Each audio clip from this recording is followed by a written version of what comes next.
Hey, everybody. Welcome back once again to the Retro Wrestling Review USWA podcast. I'm your host, Gene Jackson, coming to you, as always, from the Retro Wrestling Archive here in beautiful Gadsden, Alabama. And please join me in welcoming back my co-host. They are the ambiguously straight duo of Josh Briley and Richard Mulliken of P3 Radio. Guys, how are you doing this fine morning? Doing great. We are in not Gadsden. We're in Bemis, Tennessee. And we're happy to be here. God's country. Which one's better, Gene? Which one's better? Well, you know. We've got a post office. Roll Tide, as a certain would say,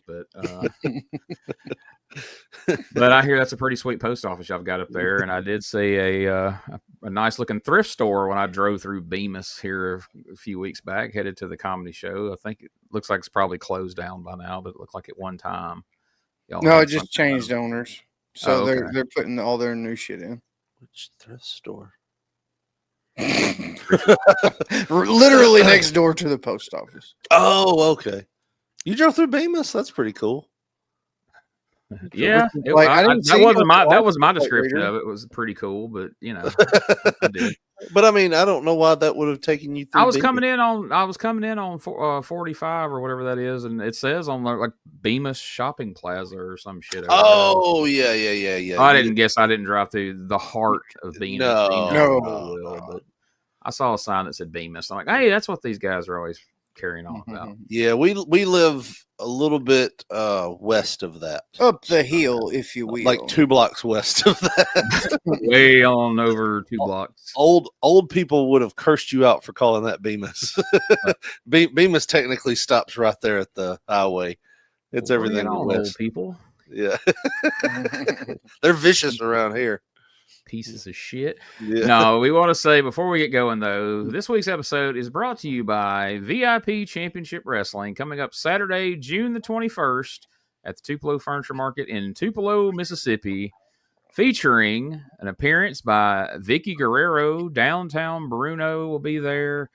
Hollywood Jimmy, Brett Michaels, all kinds of great talent's going to be there, and including yours truly, Gene Jackson, will be there hawking my books and such. So please get your tickets now for the big VIP Championship Wrestling show Saturday, June the 21st in Tupelo. So there you go. Awesome. Starting to get some bookings to go out and promote these books and such. So that's pretty cool, I guess. And book bookings. You guys got anything you need to plug or promote, or places you're going to be, things you're going to do, people going to see? I'm doing something next week. I don't know what, to be honest. What secret is that? Hush hush. No, I probably need to go ahead and promote it a little bit, right? I'm going to be doing an opening set for John Reap in Jackson next week. Holy shit, that's awesome, dude! He's coming to the Ned and I took a shot and asked him, and it worked. It's kind of like how we ran P3 Radio when we first started. It was like we would just ask people that was way out of our league to be on our show, and they would respond most of the time and say yes. Now, and then I told my wife once we contacted Freddie Prinze Jr. and we were this close to having him on the show, and she was just like, "You talk to Freddie Prinze Jr." Because she was a '90s kid too, and he was like one of the teen heartthrobs back then, and but no, I mean it worked out, and I'll be doing an opening set next week, and it's like I said, like I told you, nobody ever says I bombed at the Tonight Show. They just say I was at the Tonight Show. Yeah, I mean, so, you're there. The one challenge is I have to have all clean material. oh boy. Yeah. So people don't say I bombed at the Tonight Show, but there are people say I got kicked out of the Tonight Show for telling jokes I wasn't supposed to tell. Is that? I don't say that either. So you won't have to mention that when it happens. I mean, if it not that it's going to happen, but the news. Wouldn't that be a story, right? Yeah. That's almost worth it, honestly. Yeah. Like, I was up there killing and they threw my ass out because it was dirty. Yeah. It'd be like your own, modern day Lenny Bruce story or something. It'd be edgy. Matt Stryker got famous because he was calling in sick to go wrestle. Maybe that could be my 15 minutes. You know, Yeah. I was a local comedian told to keep it clean. I got up there and did like 7 minutes of Martin material. Let me tell you something about these motherfucking white people. Oh man, you could hear buttholes pucker if I started doing that, right? Just do the whole drunk Uncle Eddie Murphy skit from Delirious when you go up there about Aunt Bunny falling down the stairs. Yeah. Not only was you not clean, you completely plagiarized your entire set. Sorry, the statute of limitations is up on that. I think that's fair use or public domain now. So I checked in on that. It's cool. But let this be a lesson to all the young peoples out there aspiring. So Richard almost didn't even do this. Like he started not even message guys. He's like, y'all think I should do this? I'm like, yeah, why not? And so a lot of people like, hate on people for getting opportunities. There'll be, I'm sure there's some salty comedian that would be listening to this if they liked old 90s USWA wrestling and somehow end up listening to this podcast. Like, this guy ain't been doing comedy that long. How the hell is he getting open for John Reap? You know how? He asked. That's how. That's just like he said about these interviews. Like, a lot of times it's just a matter of taking that initiative and asking. You'll be surprised what kind of opportunities you can get, guests you can have on shows if you just freaking ask. So kudos, Richard, for doing that. And I'm really excited for you and happy for you because, like I said, that's a great thing to have on your resume and a great experience to have. And wish I could make it up there, but I'm not game for another trip to Jackson already. But I absolutely look forward to hearing how it turns out, and we'll talk about it on the next episode of the worst they can say is no, and please stop contacting my family. Just know that. Be persistent, but just know when law starts getting talked about, go ahead and back off a little bit. And in instances like this, the worst they could have done is just tried to like treat you like a mark and get you to buy a ticket and, trick you into coming thinking you're going to perform. And then you get there and like, you still on the, do you think that's how this works? You message our social media and then you're on stage? Sure. Yeah. That's what I still feel like's happening. I don't know why, but I haven't bought a ticket. Yeah, just email Tony Hinchcliffe and tell him you want to jump on that next Madison Square Garden show, and you'll be the first one pulled out of the bucket, as they say. I really am an asshole, right? I should have. This is kind of ridiculous. Hey, can I jump on your show? But it works. I just picture mother in like John Reap's social media guys like, holy shit, dude. Richard Mullican just volunteered to be on your show. Fucking Richard's going to be on our show? Hell yeah. Well, we usually give people 5 minutes. Give that motherfucker 7. Yeah, that was shocking too. It's the pretty girl at the dance thing, man. A lot of people think, well, that girl's dance car is totally full, so I'm not going to ask her. And she sits over there lonely and doesn't dance all night. So if you don't ask, you don't dance, So you got to ask the pretty girl at the dance. That's right. So Richard's the guy that had a few too many beers. Ask the pretty girl, and against all odds, he's getting to dance next Saturday night at the Ned. So make sure if you're in the area, go check him out, support him, and I know he'll appreciate it. Me and Josh certainly appreciate it for him. So, all right, guys. Well, I guess we'll steer back onto the road here. So, Josh, last week while you were away, Richard and I tried out something that we've pondered doing since first coming up with the concept of this show, and that's doing the entire show as a watch along. Originally, that's what this was going to be, thus the review title portion of the show, because we were going to be reviewing the show. That's why the little hyphens in there. People ask me about that sometimes. That was the deal with that. But then I thought better of it, and we went another way. But all in all, the feedback for last week's show was good. Richard and I certainly had a lot of fun with it. Here we were left unattended, and there's some moments that I'm not going to lie, I thought we were going to catch some grief for. I'm still shocked that we haven't. Some of the moments that I thought we were going to get grief for, I've specifically gotten messages from people going, oh my God, that was hilarious. You guys need to do this every week. Because, if you're showing clips and you're just going back reviewing the show, you have time to think, we probably shouldn't say that. Or, oh, well, let's just not even show that. Then we don't have to react to it. But when you're in the moment, and, Jerry Lawler's on the screen holding the kid, and there's a song in the background going, thank God for kids. You're going to get our natural reaction. It's just going to happen. I'm sorry. So I think this may actually be a better way to do the show. So people have made some compelling arguments for why it's not. We're taking all that into consideration. I shared all that with you guys, and we're going to, hey, there it is. If you're watching the video show, I'm joking. If the screen goes black for a minute, don't ask why. Oh, sorry. Yeah, Richard forgets that people do see this. By the way. Yeah, sorry. Thus the watch along aspect of it. Yeah. But anyhow, we're going to talk about all that. But for the moment, we're going to do these last few episodes of 93 definitely as watch alongs. And then as we reassess the situation and prepare to move into 1991, we'll see if we want to continue down this road or if we need to stop and adjust. But bear with us. It's going to take a little bit to get our rhythm on this. It took a little bit to find our rhythm on the other format, quite honestly. I think it took, probably 3 or 4 shows before we really got comfortable and figured out what all this is. So, doing it this way, we can comment on everything and we don't have to sit through clips, one after another. And then we're just sitting there, we're able to talk during them. We'll try to do a good job or better job than I did last week of raising the audio during some of the promos where you can hear what's being said. But all these shows are out there on my YouTube channel where you can go back and watch the entire show. To catch something that maybe you couldn't hear or maybe we talked over. But what do you guys think? Are you guys excited at this concept, or do you think that people made a good point? I guess Richard doesn't because we saw his reaction to it. Josh, what do you think? Did you get a chance to see or hear last week's show? What did you think? Yeah, I heard some bits and pieces of it, and to be quite honest, like I text you guys both like not long after I listened to some of it, and I was like, I'm glad that I could say that, whenever somebody's canceling y'all, I could be like, I wasn't even fucking there. I was at church. Because I was.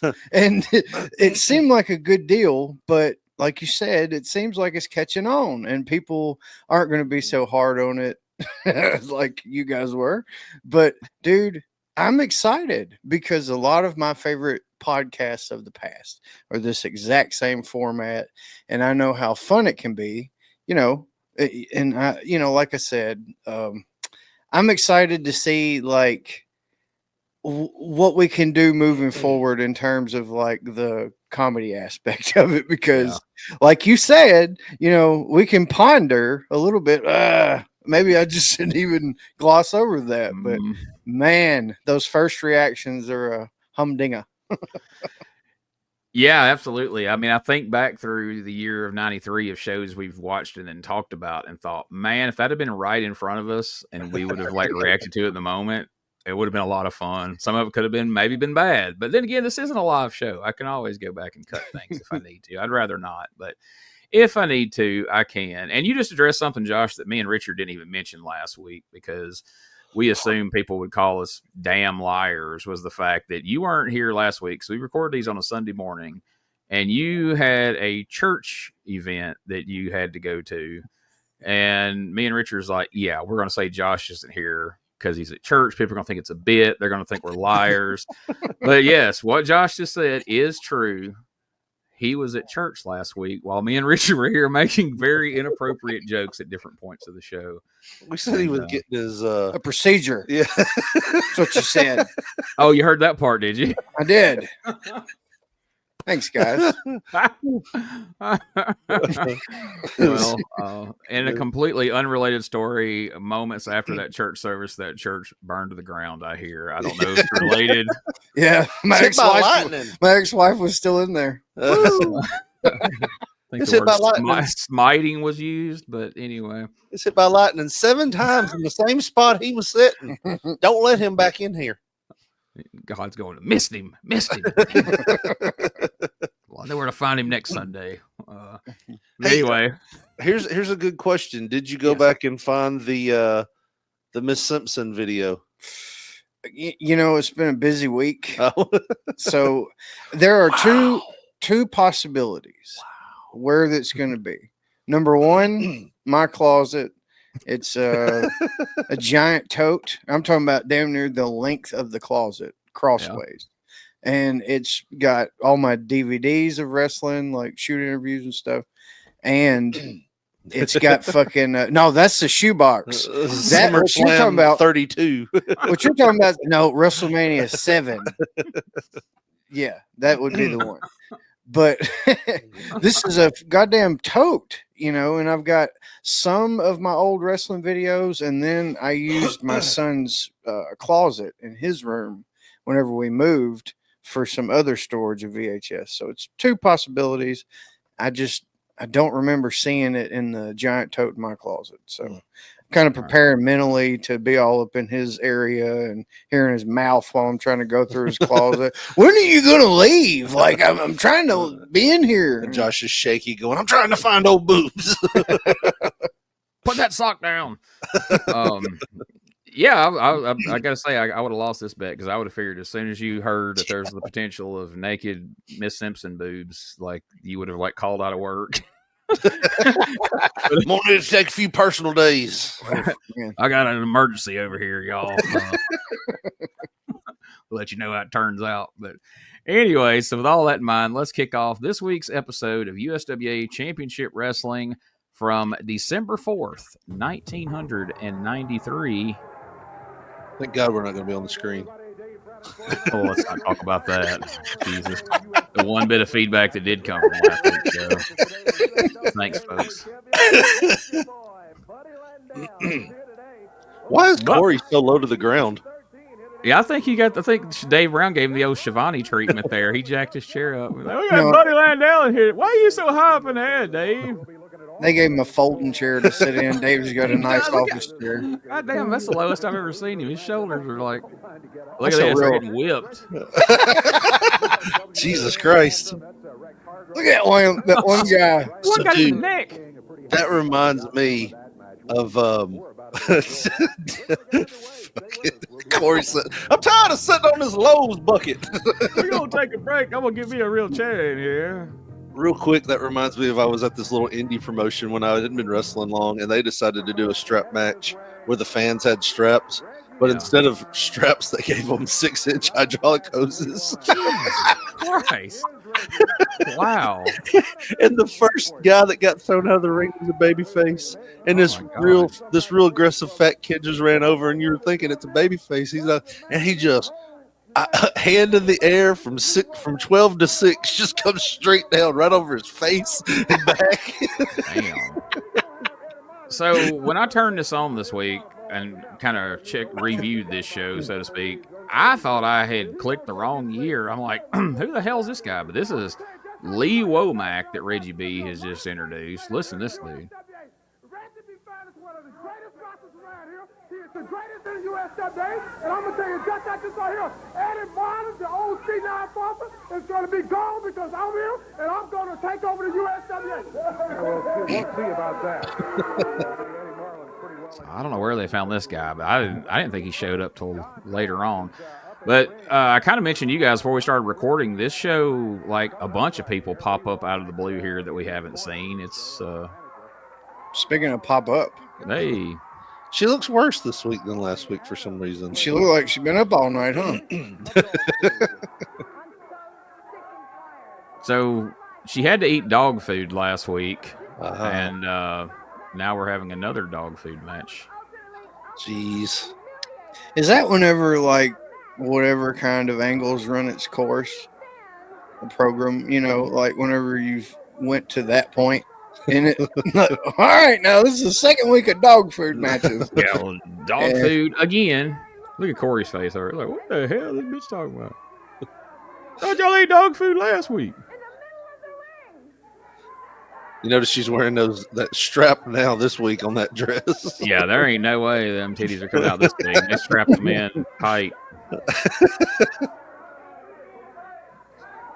She's like trying to get refracting. Oh boy. Don't do that. Don't do the double-handed shake. She's like, I know they said in the dirt sheets last week it was corned beef hash, but look, Dave Brown, that's real dog food.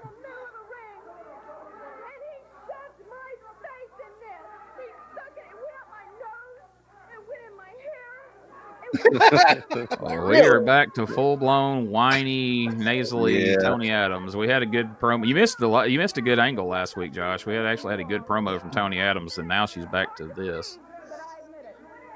Now she looks like all in that all black outfit. She's doing some kind of local theater production.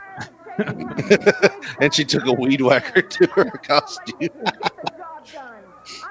That's funny though, because like last week she was just like even standing there talking, she was like falling out of her top. This week they got her like you couldn't have them strapped in anymore than They got her ready to fucking main event in Saudi Arabia. You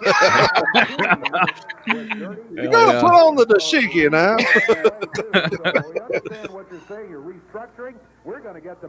Hey, it's D. Gilbert. Yeah, so all of a sudden D. Gilbert is back as Brian Christopher's partner, taking on Don Bass, no longer a phantom of rock and roll, and Reggie B. You could see Corey when the guy said he was taking over USWA. When you take it over, could you get me a desk chair? Thank God, that racist old Eddie Marlin got me sitting on a bucket. He's like, what y'all gonna do with them tapes?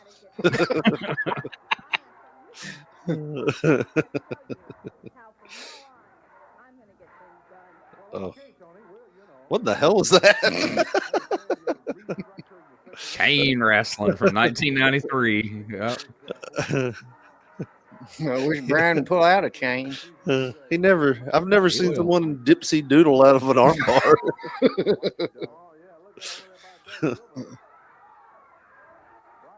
Uh-oh. Oh, she's propositioning Don't do it, Dougie. Dougie. Oh, my God. No. Oh, my gosh. Valtrax is in your future, Doug. Ever since that moment, I've been getting these cold sores. He went in for some more. That is, man, that camera angle is horrible for that, isn't it? Yes. Today, Doug would die of a fentanyl overdose. It's everywhere. It's I feel like somebody's going to be sending in a question to Dangerous Conversations that he's not going to answer. Uh-oh. Oh, immediately turning on Brian Christopher. Look at this. His old partner. If you want to know what could kill my friendship, it's Tony's kiss. Jesus, that's That evil. changed the man Yeah. completely. Yeah. Look at him. Now, we haven't been seeing this, but the last time the Memphis people would have seen Doug Gilbert would have been like 3 weeks prior to this when he was teaming with Don Bass. But I guess it was against the heel Moondog, so I guess it made sense for Doug to show up as a babyface, but it really didn't make sense for Bass to show up as a heel. But then again, I think at some point Doug wrestled Don Bass. I don't know. It's been very confusing. Look at this. Oh.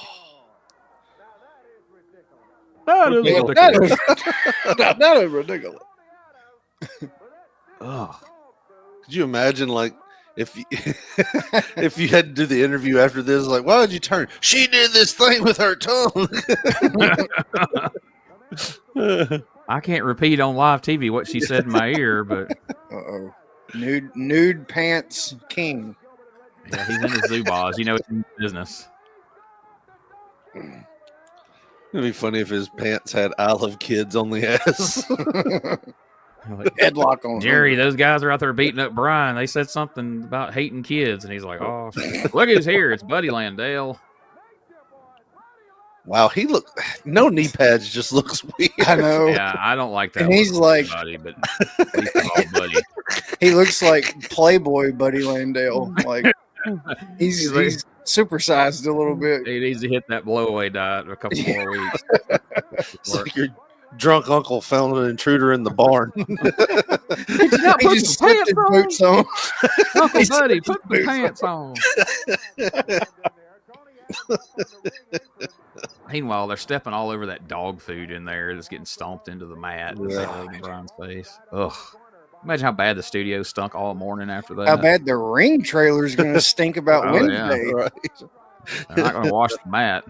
Nope. Don't worry, they'll throw one of those Tide Pods in the trailer and let Eddie Marlin's up there. You get out of that ring, boy. Come on, boy. They'll get some black ice air fresheners from Corey and put it in there. They're gonna throw a Tide Pod in the ring trailer and let Eddie Marlin tumble that thing clean.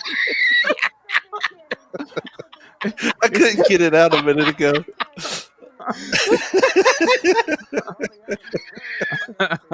Speaking of, Make sure you hit a lot of rocks on the way down. Well, we might hit any, but we'll smoke a few. Oh.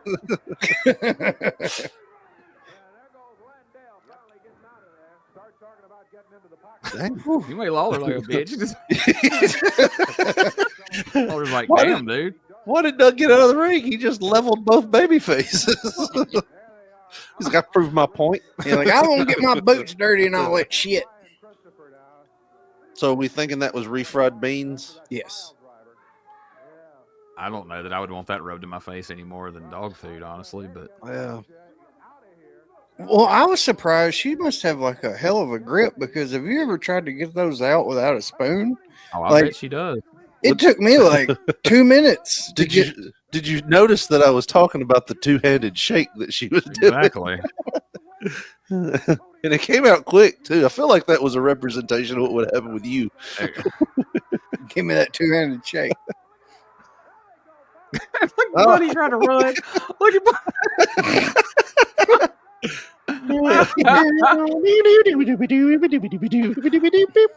Yes, we Eddie did Marlin play that helped Benny him Hill out. music right then. Yeah, Eddie Marlin's like, get on to that curtain, or you have a heart attack. Try to run on this slick floor. With these grimaces on their face, you can tell these two are father and son here. I mean, Yes. you try to pass them off as not related in this moment. Look at their faces. They're both shaking their heads the same way too. Oh, look at Corey does have a chair. They swapped it out. Oh yeah. Give me one of them stadium seats to put on this bucket. Ah, funny rib, Eddie.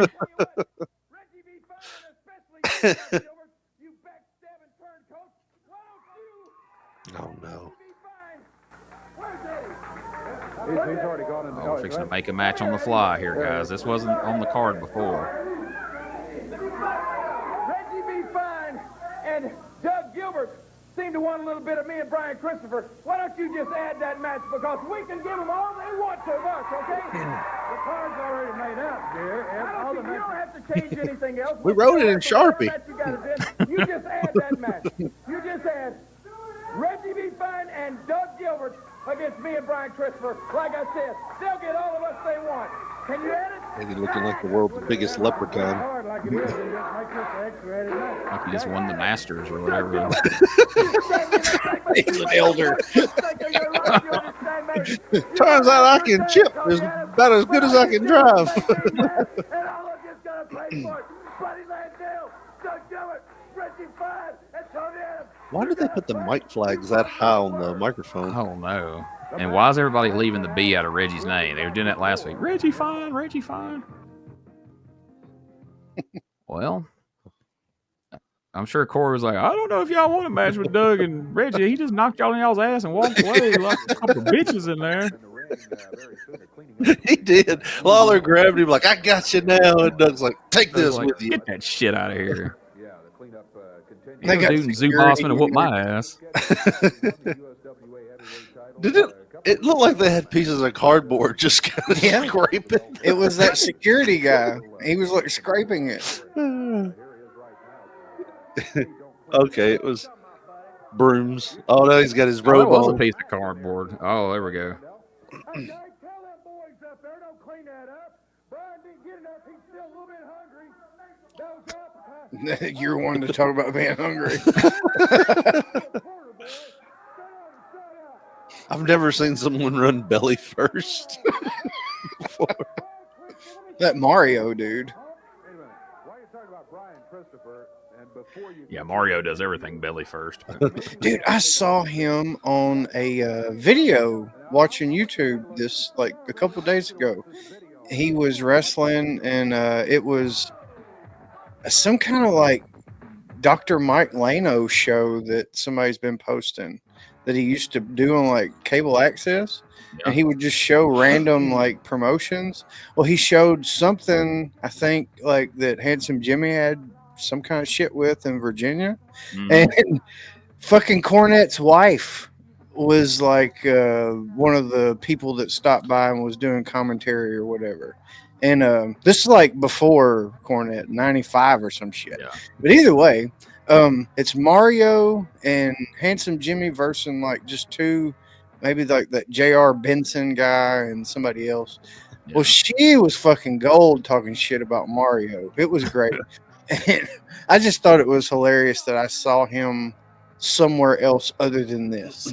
Well, I saw sometime earlier in the week somebody shared a flyer and it said, and they had a picture of Mario from this era of like 93, and it said just added to the card Mario versus Mr. Chin or some crap. I'm like, we were just wondering whether this dude was still alive. He's still wrestling? Like, Wow. you got to be kidding. So I got to find a clip of that, or at least a Yeah. picture of what Mario currently looks like. I wonder if he like got on DDP yoga and now he's like all.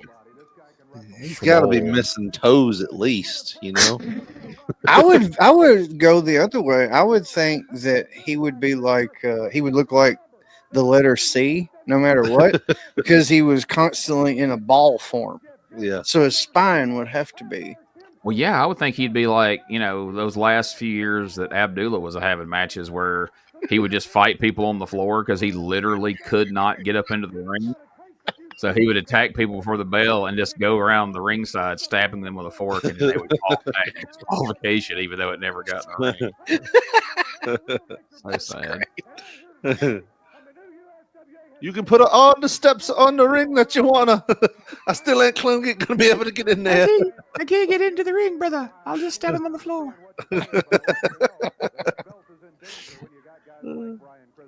Michael Jackson, the Butcher. If you ever actually hear him talk, like all those years, I want to hear him talk, and then I finally heard him talk. I'm like, oh, don't talk, don't say anything He's ever like, I again. can't read. Yeah, they took advantage of me, Chief. We'll let that go. Yeah, probably so. Well, he's been talking for a while here. He reads well enough to know that he had Hep C. Tried to murder me with Hep C. I meant to ask Tommy. Like Tommy did a podcast interview with him, or a quote unquote shoot interview with him last week. I meant to ask him, How'd your interview go, Tommy? but I forgot. Man, I think that man was on Somas. Hey, I had a funny voice. I couldn't stand listening to him talk for 2 hours. It's like that ASMR stuff. I just want to I know. would fucking die if he knew what that I was. just want to know Tommy Yeah. knows what ASMR is. I listen to it every night when I try to go sleep. Woman brushing her hair. He asked me if Leave I them was there open. when Hulk wrestled Andre. He don't do much homework, does he? I I've heard seen that him guy. He's open bad as for boxing. Feinstein. He'll ask questions like shit that, you know, good and well they weren't anywhere near when that happened. yeah. You know? I love how earlier they played EMF's "You're Unbelievable" and YouTube was like, "Nah, this can't be copyrighted. Listen to this shit." Yeah, they were like, nah, nobody cares about this. Yeah. Not only are we going to point out that the ring crew are shitty at cleaning up, I'm gonna rub it in this boy's eye. it looked like he was knuckle deep in that guy's eye. Yeah, this looks unfortunate all the way around here. Yeah. Oh, that was real. That guy stiffed him at the beginning of the match. Looks like a Thanksgiving night if you live in a bad family. Those no knee pads just look terrible. They really do. That's always been a pet peeve of mine since I was a kid. I was like, that's just a bad look. No knee pads. Like, And no wrist tape. yeah. He just slipped some trunks on, threw his boots on, and he was ready.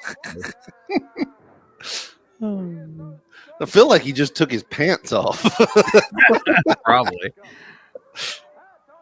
He probably had them same Zubas on that Lawler was wearing and just slipped them off. And Lawler's like, hey, can I wear those out there? I'm like, whatever, man.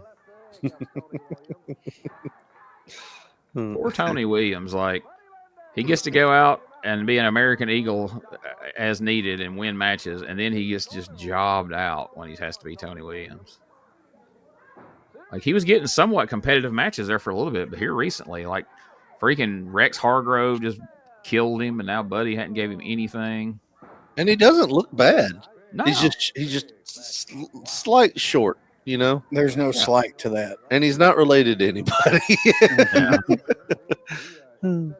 That's true. But I mean, it's not like this is the WWF. You know, they needed. You know, there's some guys that hasn't looked like wrestlers that have gotten pushes that. I guess just the height is what it's all about. Yeah. Uh-oh. It's over with now. There it is. Can't be a nature boy if you don't use a figure 4. Guys, I have laughed all week at that picture I sent y'all of Carl Fergie, the insurance man. In fact, I have added it to my clean material. Not necessarily but just the line about the sleeper hold and sleep apnea. Yeah. Because I was like, I need some clean stuff. I can test you right here in the office. We'll figure it out. But it was basically how it was somebody that was not wrestling related on my friends list. Had no she was young enough to not even know that he was in wrestling. Just wrote, if you need good information on insurance, you call Carl. No, understanding anything on your insurance statement. Carl Fergie's got you. And I sent it to Josh and Gene, and I'm like, guys, all I see is Carl Fergie. And I'm like, so it was the quote was like, one day I snapped a man's leg in a figure 4 leg lock, but I eased his mind by telling him that this would all be covered by his deductible. I got you, man. I got you. Well, see, you weren't around for that afternoon fan fest thing at the Hall of Fame. There was like a banner up behind his table, and he was like hawking insurance while also selling 8x10s. So was it life always insurance? at work. I know there was definitely life insurance. I think he sells like auto. I think he does it all. Oh, wow. Carl, if you're listening, we're more than happy to be a sponsor for you. Yeah.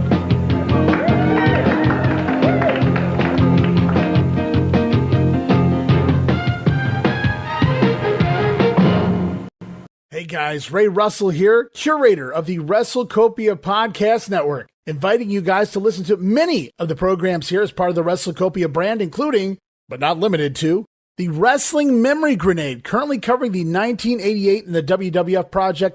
You can also listen to the Regional Wrestling Podcast, where we talk the territories. You can also listen to the Wrestling Stoop with the legend himself, Bob Roop. But that's not all. You can also check out the Puro Wrestling Academy with the professor of Puro Resu, Mr. Dan Ginnity. Dan and I go back in time and cover the history of Japanese professional wrestling in the English language. And you can listen to all of those shows and more, all part of the WrestleCopia Podcast Network, located over at WrestleCopia.com. That's WrestleCopia.com, and anywhere your podcast streaming needs are met. So if you're looking to support that next up-and-coming podcast brand, please consider making it WrestleCopia.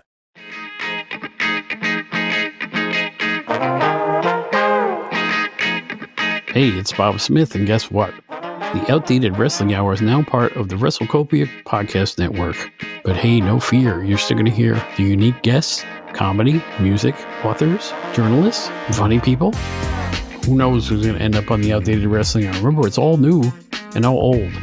So check it out in the WrestleCopia Podcast Network and wherever you get your podcasts. Listen if you know what's good for you.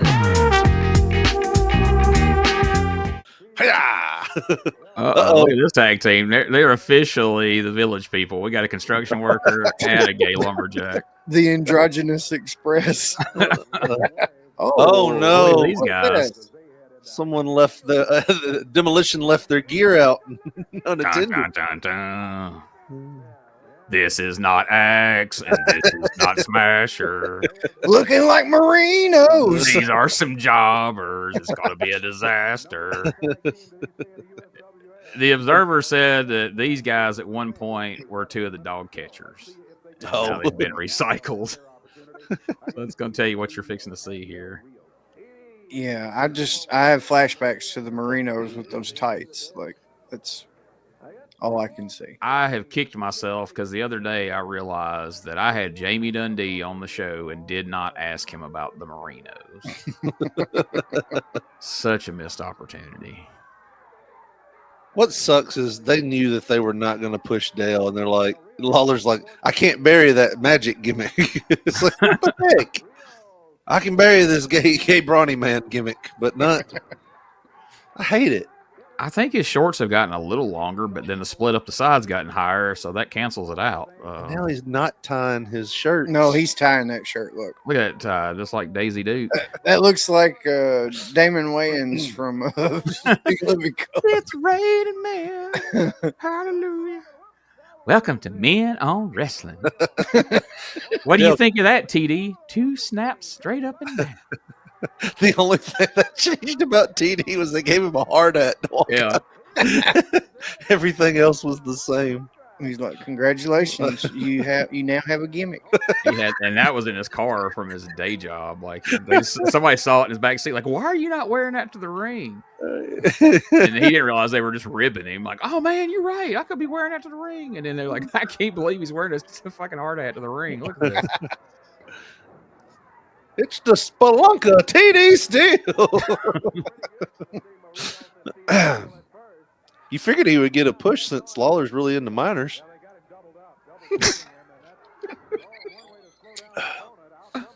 Oh, Miners. He's a big mining fan. Come on, guys, get your head out here. So I hear. Thank God for miners. Yeah, we wouldn't have any. Wouldn't have coal, diamonds, oil, diamonds, Bitcoin.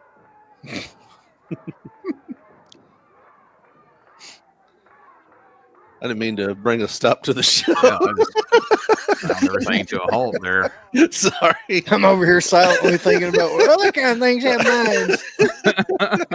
How can we spin this? Turn it around. Put our game down, flip it, and reverse it. Why are you going to say that during my match, Richard? Yeah. Keep the focus on my gay lumberjack. Well, I guess anything not to talk about my short pants. Go ahead. So anyway, he likes miners, you say. Is that what you say? I had heard that, but I wasn't going to repeat it. I can't believe that Dale was. Oh, good Lord. Oh God, Dino Bravo just died again. That was good. I've never seen a snap side suplex before. No, I was going to say, I can't believe Dale would have actually enjoyed wearing all this. I wonder if I can't believe they got him to go out in that more than once. Like, if you ever saw the show and were like, oh, no, brother, no. I got family that's going to see this. Like, they're in New York. They're not going to see this. Yeah, I bet he don't want the people from the church going back watching these old USWA episodes. I thought you were going to say our show. Oh, well, especially not our show. But he almost go. He was going for the big tag, and he just lost it. So he's just coming on that in damn anyway. dog food. Yeah, freaking Alpo. Oh, look at that! Oh, Jesus! Double choke slam in '93. Poor Lee Womack done got snatched up here. I'm sorry. He just looks like a child trafficker or something. Doesn't he? Like somebody that or a human trafficker. Like he convinced 3 ladies to have sex with men, give them the money or whatever. He looks like Lawler stopped at a car wash. Is like, hey, you need a job? We need a manager. And he's like, yeah, man. I got you. We're getting too much heat with Paul Neighbors. we gotta lay low for a little while with him. That dungeon. Ken Raper and the Warlock, which with that mask that he's got, he looks more like the Raper of the two. But the debut far too wild. Who in the heck is this? This is Todd Morton and Chris Michaels. Far too wild. I was going to say one of them looks like, or they both look like somebody just copied and pasted Ricky Morton, but.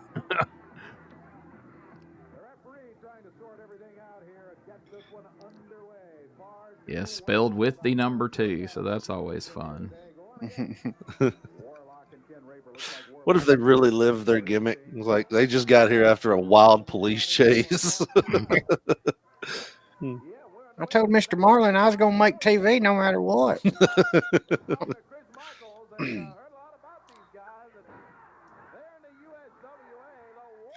So I feel like this is the first time that anybody has rivaled the Warlocks tan. Good Lord, this looks like young Ricky Morton and Bobby Eaton. Just come on, look at this. That looks like Ricky Morton, and Bobby Eaton looks like, like they just cloned him. When you said that, I tried to think of some clever way to blend the names Rock and Roll Express and Midnight Express. There's no way you can, because either way, you got the same fucking Midnight Roll. Because then if you say Midnight Rockers, then you're back to Shawn Michaels, Mark and Eddie. There's no way around it.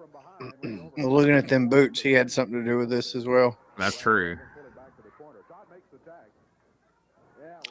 Is his name Todd? Todd Morton.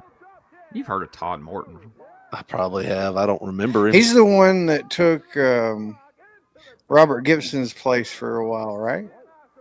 Yeah, he tagged Indies Ricky and on shit. some stuff. Is he related to Ricky? He was trained by Ricky. Ah. And then he had facial reconstruction in case Ricky ever needed an alibi. Yeah, if they ever needed another stand-in Ricky. Look at him. That looks like Ricky on the... That's how he ended up with the name. Uh, They're like, you like Ricky Morton? He's like, well, I like Ricky Morton. They're like, well, you're going to be his... Because, I mean, like in Continental, he came in, like when he first started, he had the Rock and Roll Express tights, the bandanas, the whole bit. And then they were in USWA when Ricky Morton was a heel too, right? Something like that. Yeah. 89, I think it was. Yeah. I think a DNA test might be in order here. Well, Ricky got around, so that's what I'm thinking. Could be legit kin. I was in high school, didn't really realize what had happened. Ricky does everything wrong, let me tell you. But I'm telling you, that guy should be Chris Eaton instead of Chris Michaels. Yes. It's so, and I guess it's just the quality of 1993's video that makes it doesn't help. It just kind of blurs the face like you have astigmatism, and it makes it look like it's like, I'll be damn, that's Ricky and Bobby in there. Man, they don't wrestle the same.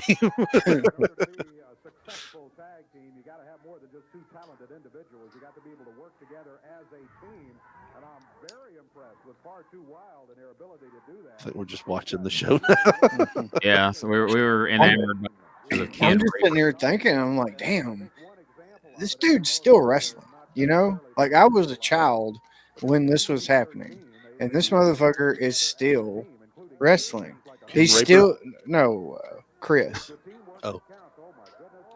As is the Warlock as well. Well, I don't know. He's doing a lot. He's on shows. I don't know if he wrestles much these days, but Chris who? Chris Michaels. Oh, I know Chris Michaels. You just had to hear times for it to finally click. Oh, Chris Michaels. I think he's on the Michaels boot. That's him. Oh, is that him? Yeah, that's Chris Michaels. Okay. I think. Yeah. Maybe I got him backwards. Maybe that's. It's hard to tell. He's the blonde one. I don't know. Yeah, I think that's Chris Michaels. I think it's Todd on the outside there.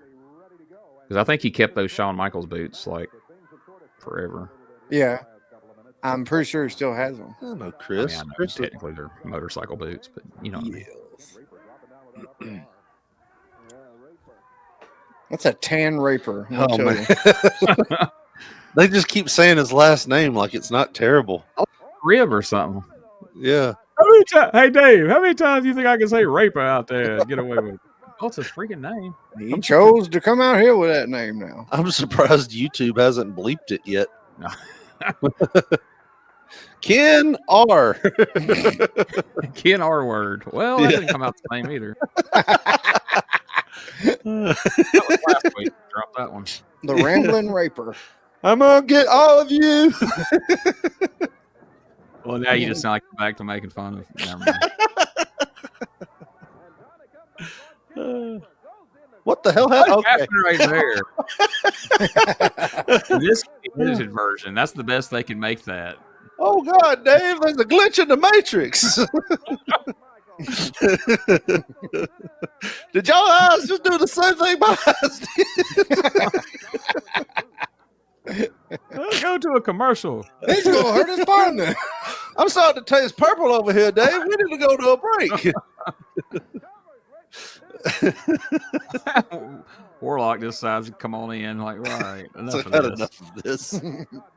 I see now. I want to see the live version of this one to see what really happened in that little do-si-do screw up a minute ago. Because A portal opened. that was the edited version. Imagine what happened in real time. I got him. The Raper has been pinned. Raper and the Warlock lost when a time portal opened up in the middle of the ring. The Tan and Bed Express. Okay, has that lost. the skinnier one is Chris Michaels. The non-tan one. So the Yeah. shorter one's Todd Morton, the one on the Yes. right now. Rock and roll is here to stay. And from this, actually, from here, that looks like Johnny Ace on the left. Yeah, a little bit. Hey, Dave. You see that guy screw up in the match? He's never going to make it to the WWF. We wish him the best in his future endeavors. Also, Abdullah gave me hepatitis. Hey, Todd, you got a skateboard? Got a great idea for a gimmick. Corey's like, we're going to cut that whole match out of the tape version, Dave. That was a drizzling shit in there. What if they replayed? I think they are replaying. Okay, no. What if they replayed the time portal opening? Oh, look at who the new champions are. That kid was having a fucking fit. Oh, they brought one of the kids from that video with Lawler last week to the studio. Fucking Gaylord's got his belt on crooked. I was gonna have it on upside down. Oh, there you go. Fix it. Look at Corey. Fix his belt, Dave. Corey's looking over at Jeff like, you been chewing on that thing?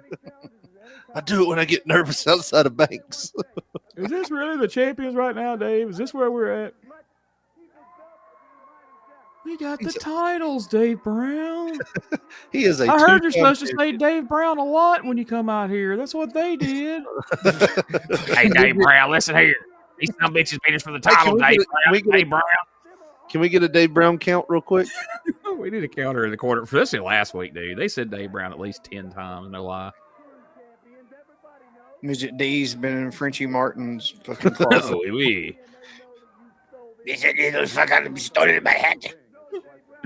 There's one.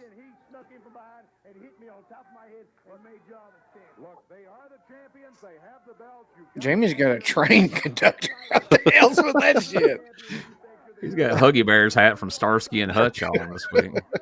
Isn't that one of those hats you wear when you don't want your hair messed up when you sleep?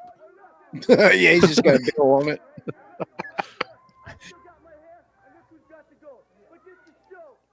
And you got a stupid hat on, Jamie.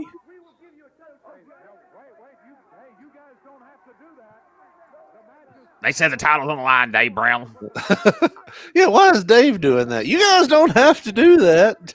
You don't have to put your title. Don't be fighting champions. We heard Lawler add a match earlier, Dave Brown. So now, Dave Brown, What we're angle is that? Dave Brown.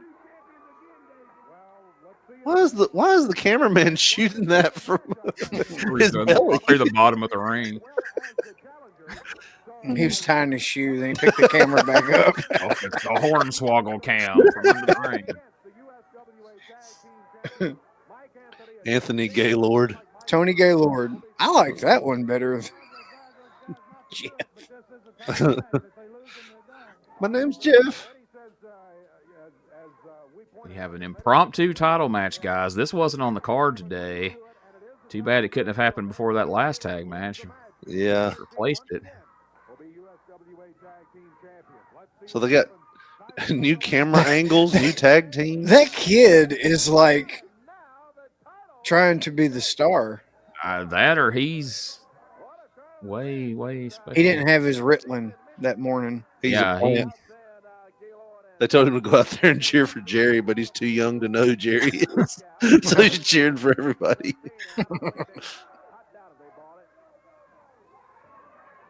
Why does this mat smell like dog food? He just got there like 2 minutes ago, came straight into the studio. That hubcap looked like a Roomba there for a minute. I'm like, they got a Roomba in the ring?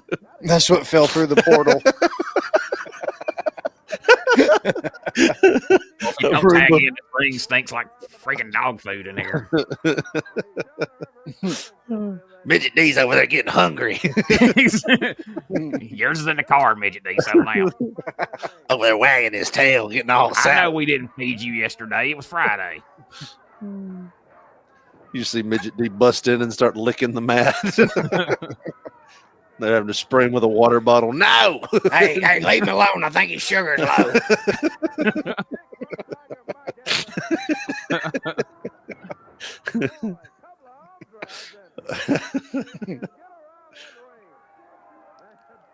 Oh, man. What in the world are they doing? He's a misogynist. Like, hey, man, we ain't at the house. Quick. Even above the waist, there's a camera on us. I was going to say something bad.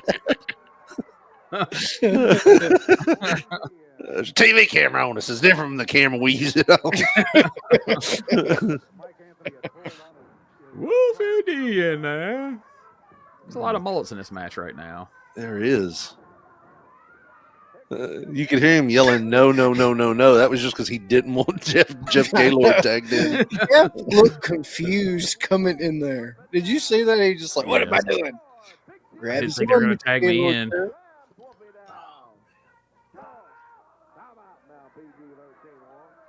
Man, like, I ain't tagging in. Corey looks like he is relaxed back there.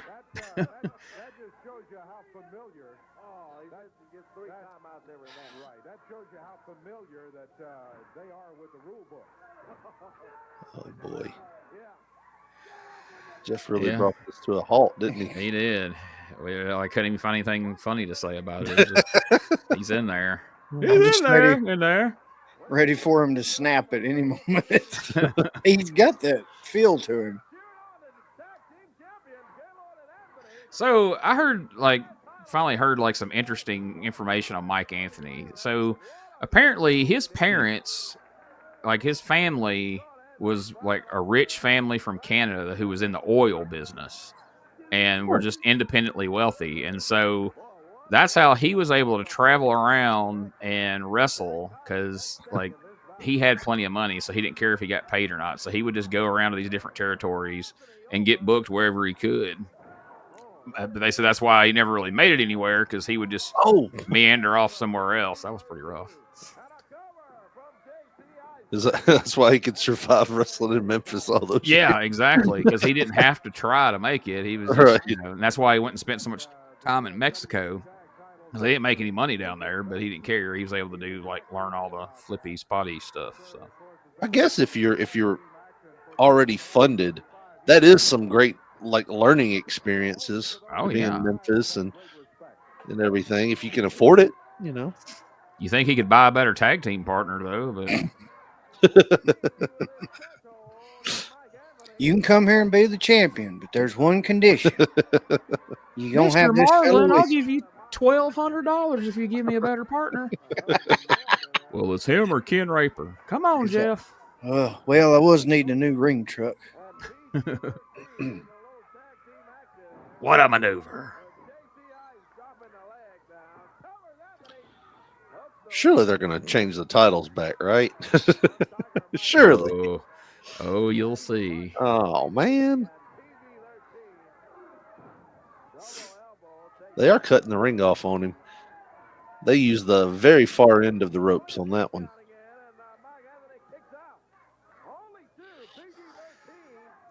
Yeah, we've talked about it before. This is PG-13's first year together as a team, but they were really good as a tag. They did a lot of good teamwork, like I say, cutting the ring off, and psychology was usually pretty solid. Of course, Jamie had been around forever, but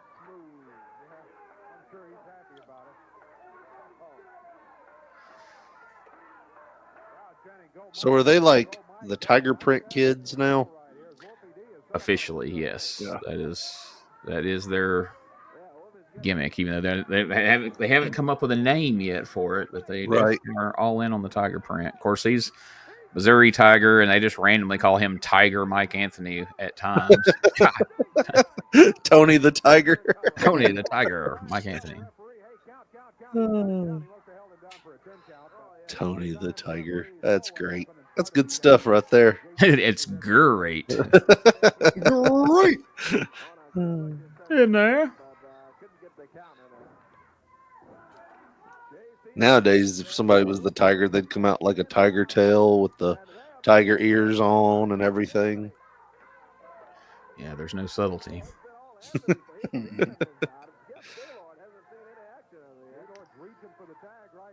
So referee Kevin Christian's back reffing every match on this show since TD Steele was Del Rios' construction worker tag team partner. No sign of Frank Morrell this week. Uh-oh.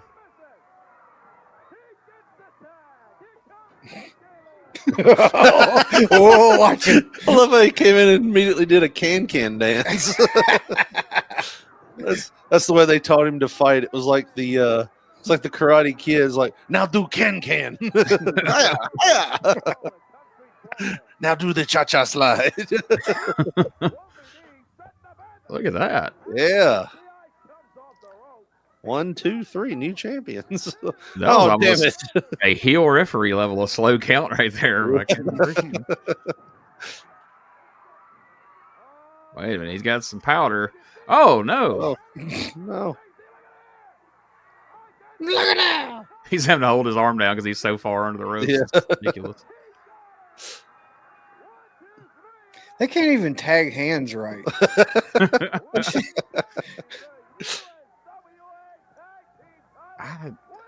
I dare you to find anybody more uncoordinated than Jeff Gaylord. It's Like amazing. Kerry Von Erich looked better than him, and he had 1 foot. Yes. Remember Ted Arcidi? Yeah.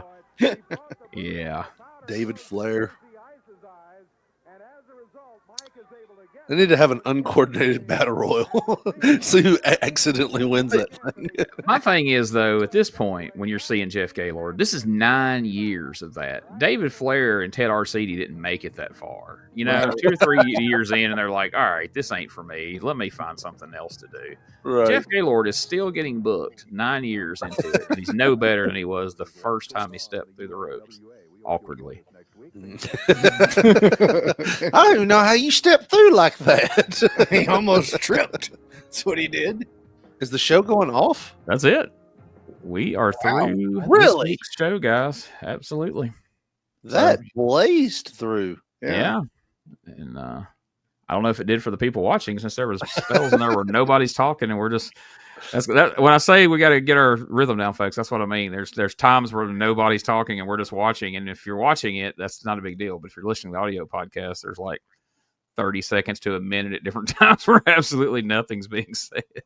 Well, I could But throw we'll in get some there. more inappropriate jokes about minors. Yeah, just imagine that Richard's saying something really inappropriate. Yeah. We should have made him practice. He needs practice on being clean, and yet he's being completely inappropriate here on the. Where were the American Eagles this week?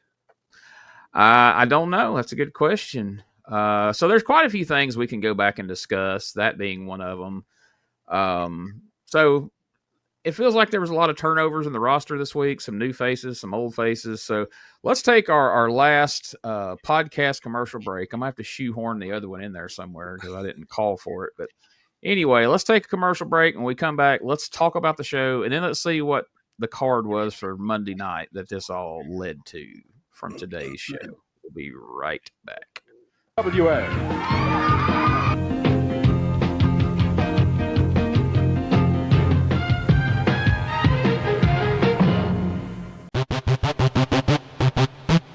Ladies and gentlemen, welcome to Give Me Back My Pro Wrestling.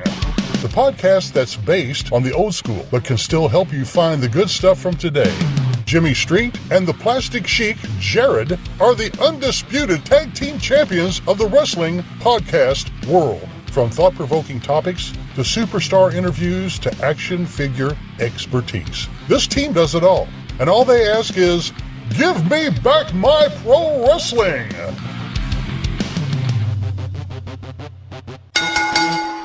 Every other Thursday, wherever you listen to podcasts. This is Wrestling Nostalgia, the podcast that dives into wrestling history. Hey, wrestling fans, I'm Dave Dynasty, and if you enjoy podcasts that are knowledgeable and history-driven, then Wrestling Nostalgia is for you. With great guests and fun interviews, there are over 200 episodes in our archives. We chat with several first-time guests and often cover topics not discussed on other podcasts. Look up Wrestling Nostalgia on your favorite podcast platform and visit all of our links at linktree/wrestlepod. That is linktr.ee/RASSLEPOD. And remember, wherever you go, whatever you do, be good, be safe, and keep on growing. Hey guys, this is Wolfie D from PG-13.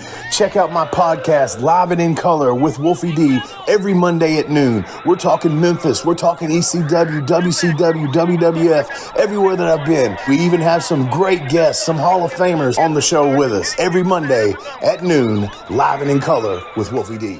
Well, I just pressed a random one for the lead in there, and Brian Christopher roughing up Miss Simpson. Nobody had diaper rash that week in Memphis, that's for sure. All that baby powder. My skin has never felt so smooth. We got to keep using this baby powder. This week's sponsor is Johnson & Johnson. Also brought to you by Alpo. All right. So this week it's time to go ahead and answer the questions, and in the process, we'll discuss some other things that either do come up or I'll shoehorn them in at the end. So I guess let's go ahead and ask you guys, what was your least favorite part of today's show? I'll be honest with you. I'm having a hard time thinking of what my least favorite part was. I guess the only thing I could say would be maybe the dog catchers that were in the masks. You know, they weren't that great. But everything else, like I said, this is the quickest the show has ever went by for me. Like when I saw the ending there, I'm like, no, they've messed up. There's no more show left. There's got to be more show left. So yeah, kudos. You know, they made it go by fast, and it was entertaining. And I'm struggling to find a bad part. Mine, I mean, even though it was enjoyable, it's Jeff Gaylord. Like it's just like you said, it's been so long at this point, and you figure they'd figure out a way around his challenges. That being getting in the wrestling ring. Like it's just, it's so bad at this point, and it's the simple stuff. You know. He should have already figured it out by now, but like whenever you know, he gets in and it's time for the double Irish whip. I mean, he's just like, wow, you can see it in his eyes. It's like you have to lead him into like just this simple ass shit. And, I don't know. I feel like promoters, you said, you know, it's been 9 years. He's still getting booked. I think it's the case of, man, this guy's got a hell of 8x10. And then I think we could sell some tickets off that.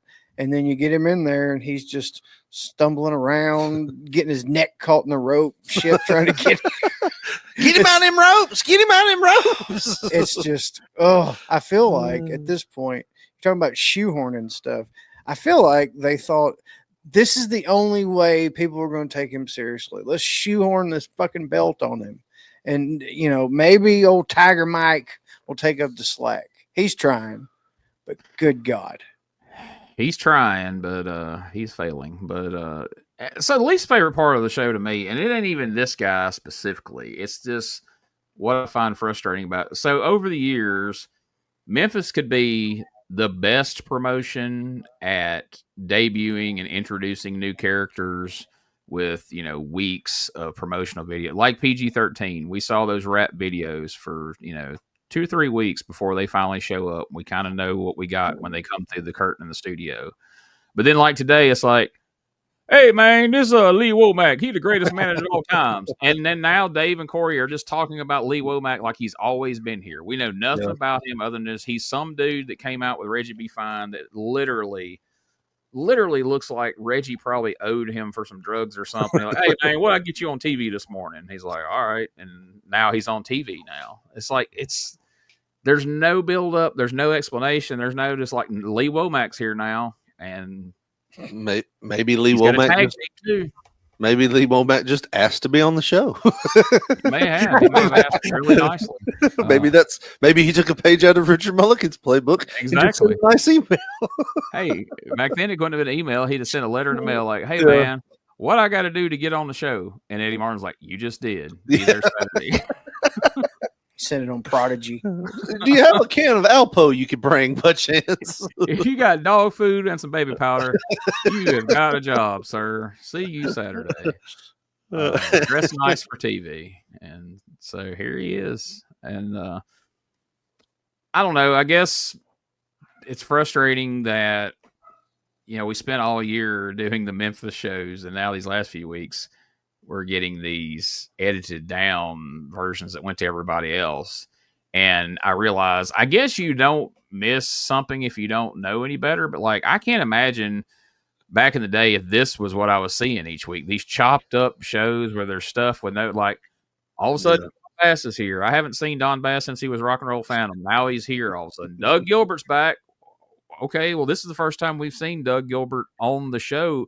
The last time we would have seen him in this version of the show, he would have been the king of rock and roll feuding with his brother. And now all of a sudden he's out here as Brian and Christopher's partner, and we're supposed to be shocked that he turned on Brian. Right. I was shocked he was tagging with him. Now I'm shocked that he's turning. Like, what the hell's going on? But, such is life in the USWA back in it's frustrating. But to the next question, what was your most favorite part of this week's show? I have two now. One, apparently, ladies of the night give Doug Gilbert the fire of spinach from Popeye because just 2 kisses and he's able to clean house on all the baby faces that touched him. Even Lawler got just laid out like a bitch. Like, yeah, I can it was feel so it. funny because Lawler grabs him like he's finna spin him around, and then Doug just turns around, like pops him, just knocks him on his ass. Like, okay, Lawler just cleaned house on everybody in the ring. Doug just lays him out. But, I felt the love of a whore.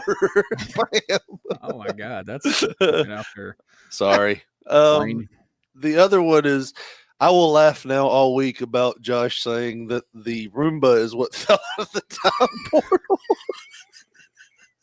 The time portal, and then looking at the mat, there's a Roomba there with the copyright 2023 sticker on it.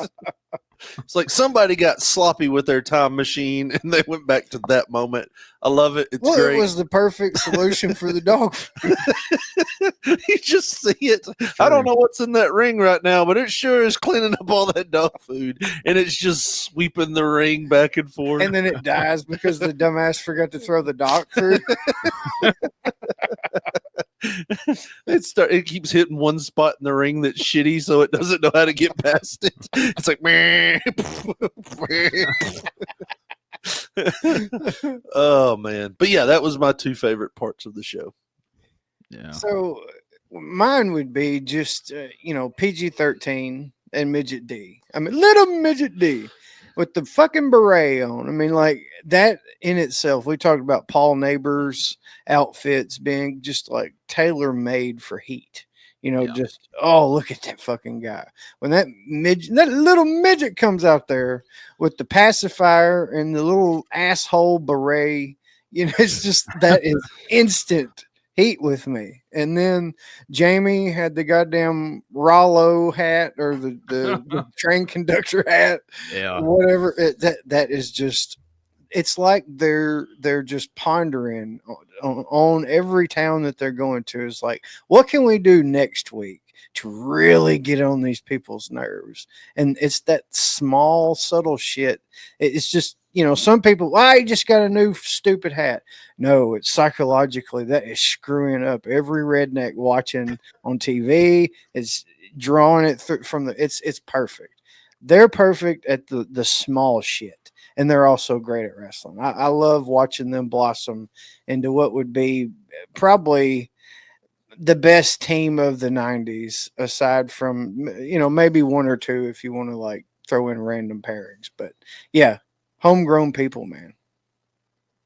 Absolutely. And a lot of people forget, they had all that success in Memphis, and then they went to the WWF, they went to ECW, they went to WCW. Like, they wrestled on every major promotion of their day. Like, there was nowhere else they could have went, that they didn't go. So, kudos to those guys. They definitely, for a tag team that got brought in, and they've both said this at different times, for a tag team that was both brought in under the guise of this will just be an opening match, mid-card comedy tag team that we could use for a while, and then go on to draw the money they drew the territory and helped keep it alive for a few extra years, and became, the top baby face, besides Brian, they were the top, babyface tag team for sure for the last few years. And I don't think USWA would have made it to 97 had those guys not got over to the extent they did, and Brian. So, yeah, like you said, it's fun watching this first year that we have here in 93, seeing how they came in and how much they've grown, to now, from then to now, and then to know where they'll go moving into 94 and all that. And we'll catch back up to that later, once we go back and do 91 and 92. But they are definitely the bright spot of every one of these shows. Every one of these shows where you watch it and you're like, dang, man, this week's garbage. Then they come out and you're like, all right, well, that was fun anyway. So I agree. That was my favorite part of the show, too, despite the fact they're out there with freaking Jeff Gaylord.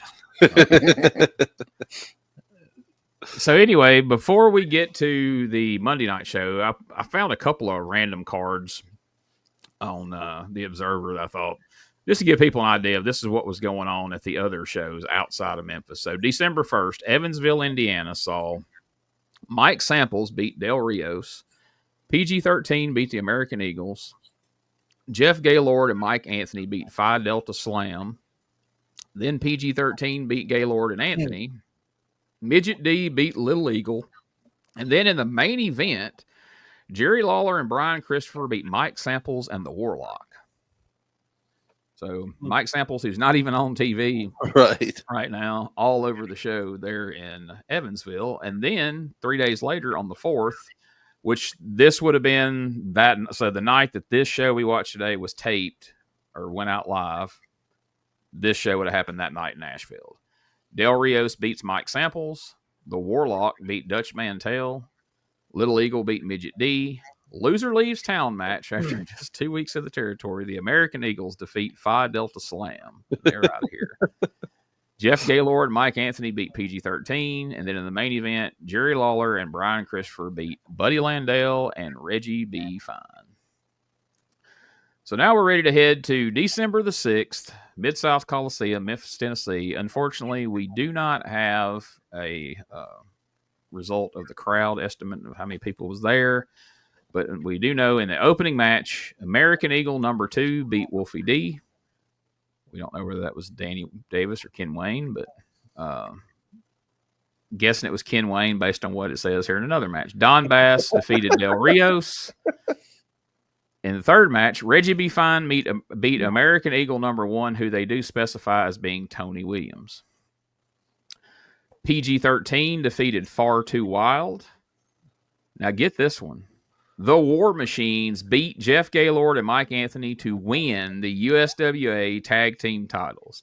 First week in the territory, they put the freaking belts on these guys and not back on PG-13. What are we doing? What are we doing? They definitely didn't watch the Saturday show. No. Jerry Lawler beat the Warlock.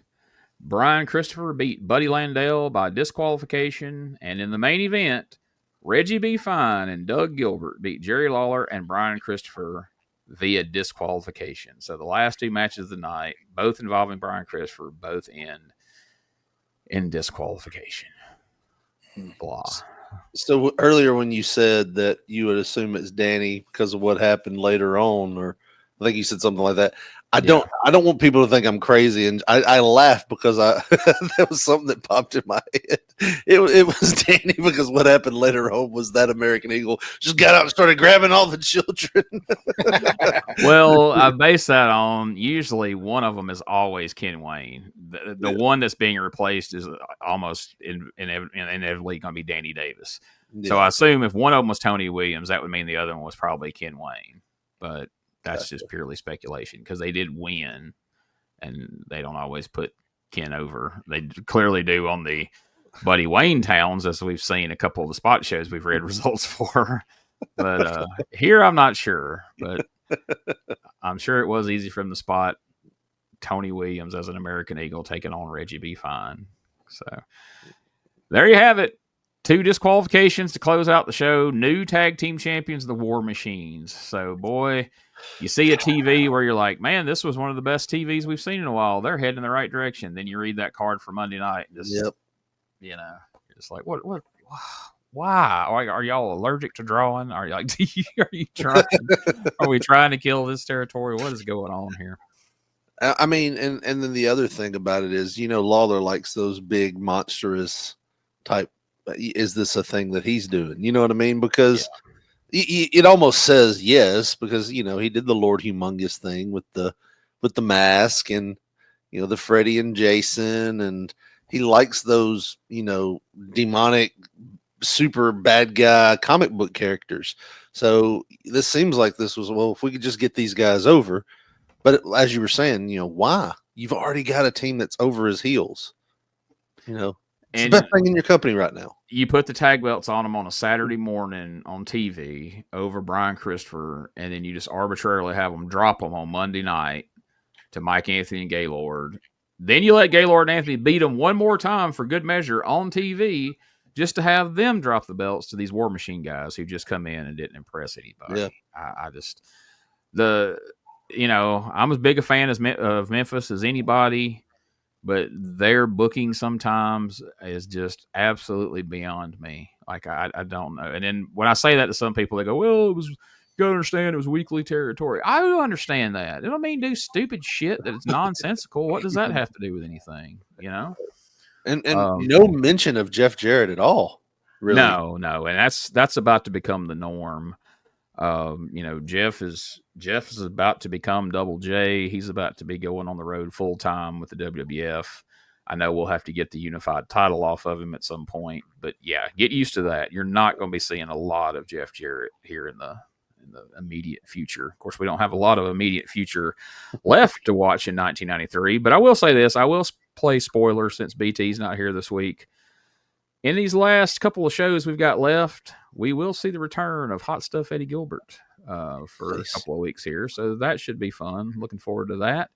And we'll see how they decide to come out of this week's show, what they've got in store for us. So, I don't know. Be interested in seeing next week. Again, folks, if you're not sold on the watch-along thing, give us time. We're working on it. We'll have to get our...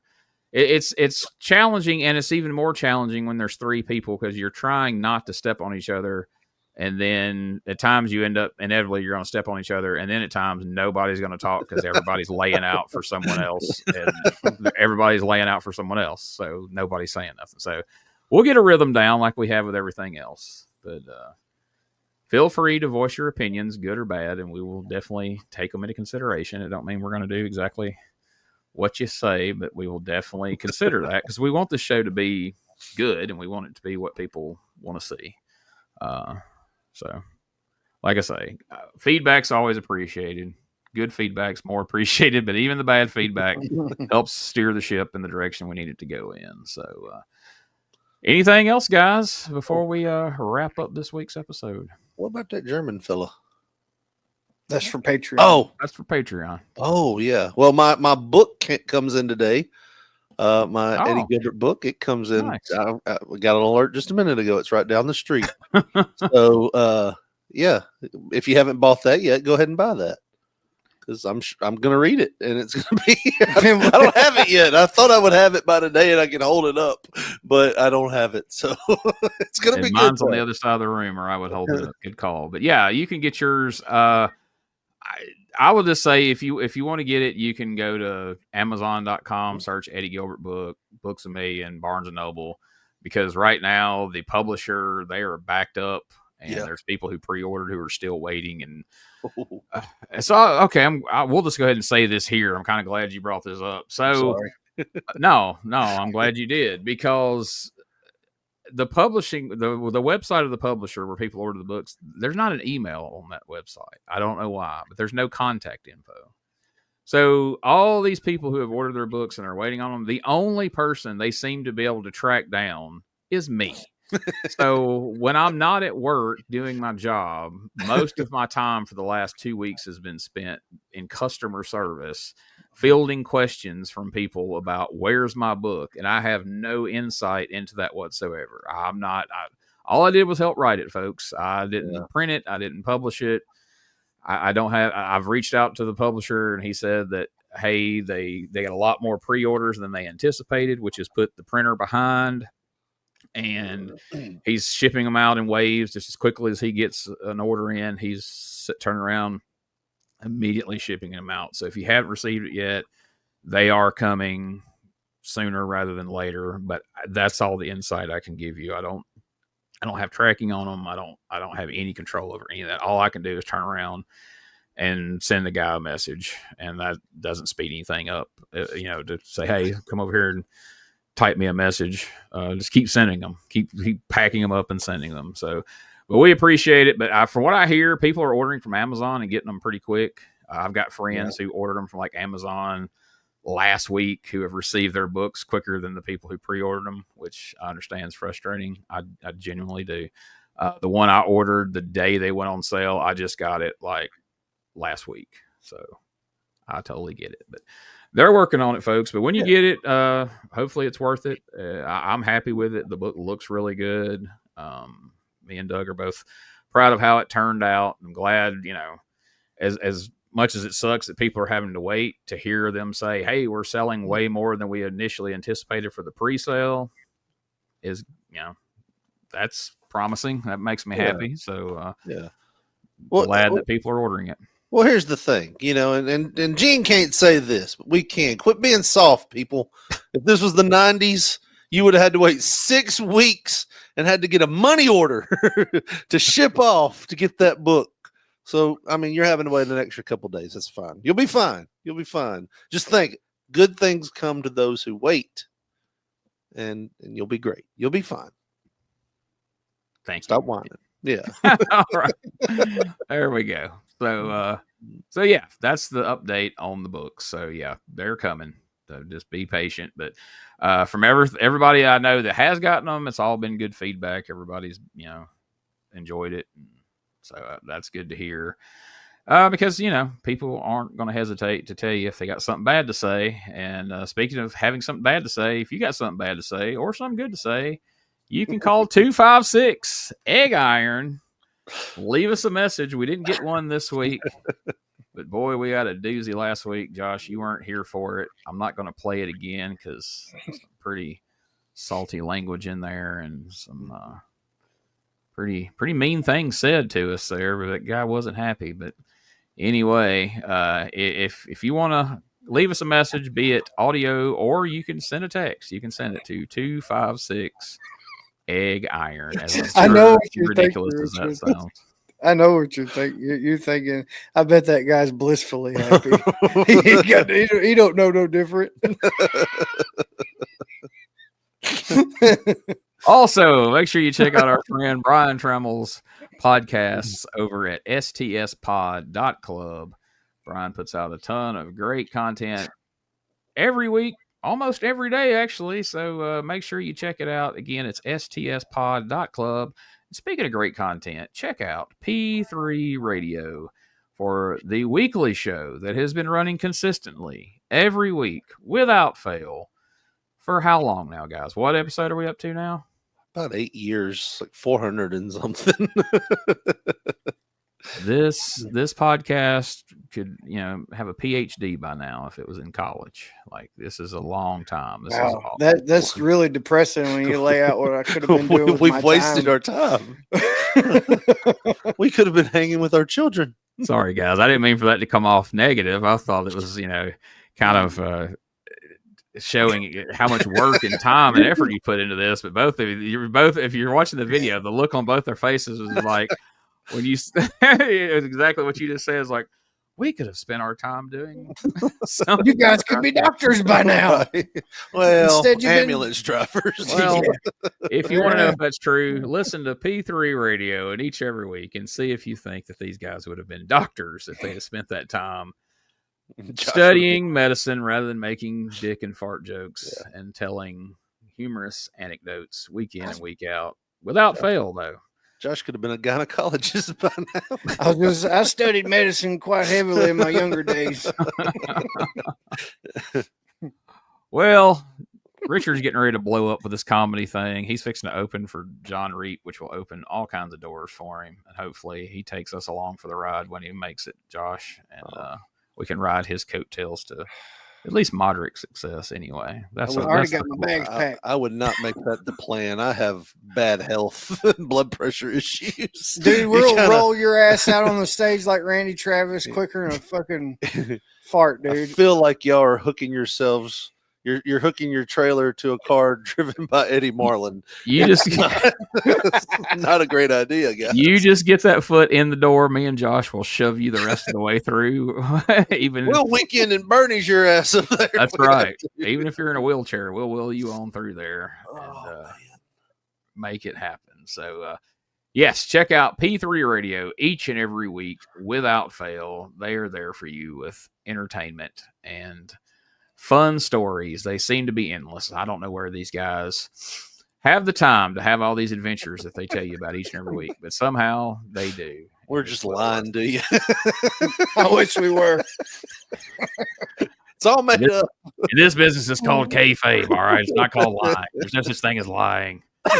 All right, folks. Anything that you want to know with the podcast can be found at USWApodcast.com. Merch, social media, all that can be found right there. And also, if you want to find the Doug Gilbert and Tommy Rich podcast, Dangerous Conversations, you can do it at DougGilbertPodcast.com. You can find the guys' social medias. You can find links to all the different places you can listen and to the podcast is all available at DougGilbertPodcast.com. And please take a moment to subscribe, rate, and review the show.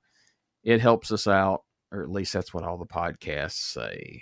And so maybe if you subscribe, rate, and review, leave some good reviews, eventually, instead of just hearing a bunch of commercials for other podcasts, someday you can hear a live read of Richard and Josh talking about dick pills of some description or, factor meals or, postal scales or something. Help us out. We want to promote something on here and make a few bucks. Now, we don't want to necessarily promote lube and stuff like guys like BT and Mike Needham do. We're not, scraping that bottom of the barrel, but we would like to, do something classy, like a Blue Chew ad where we can give some innuendos in there and perhaps do it in a wrestler's voice who would not want to be involved, definitely not want to be involved in one of those commercials, right?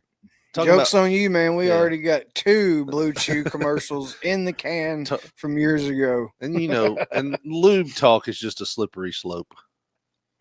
I was going to say those guys heard that there was money in the oil business, but they got to the wrong oil business. Wow.